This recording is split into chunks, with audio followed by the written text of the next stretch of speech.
Hi maya's, అందరు ఎలా ఉన్నారు? ఈరోజు ఖత్తర్లో డే 13 అనమాట. పొద్దున్న లేచి టిఫిన్ తినేసి బస్ కోసం వెయిట్ చేస్తూ ఉన్నాం మాయా. ఈ లోపు బస్ అయితే వచ్చింది. బస్ వచ్చాక నేను మా అన్నయ్య చిన్న ఫన్ చేసాం చూడండి.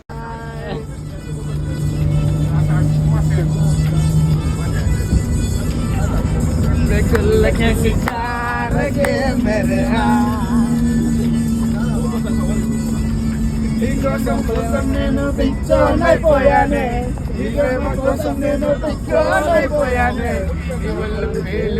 చూడవే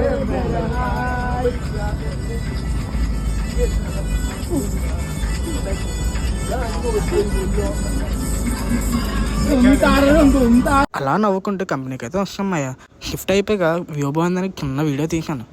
ఇవన్నీ తెలుసు కదా మా కంపెనీ, ఎన్నిసార్లు వీడియో తీసినా వేసిన ఇక్కడ. అలా కొన్ని రీజన్స్ వల్ల రూమ్ అయితే మారాను మాయా. ఇంతలోనే మా క్యాంపస్కి కొత్త క్యాండిడేట్స్ అయితే వచ్చారు. వాళ్ళందరికీ అలా హాయ్ చెప్తూ మా అన్నయ్య కింద ఎక్స్ప్లెనేషన్ ఇస్తున్నాడు. వెంటనే తినేసి పడుకుంటే మాయా.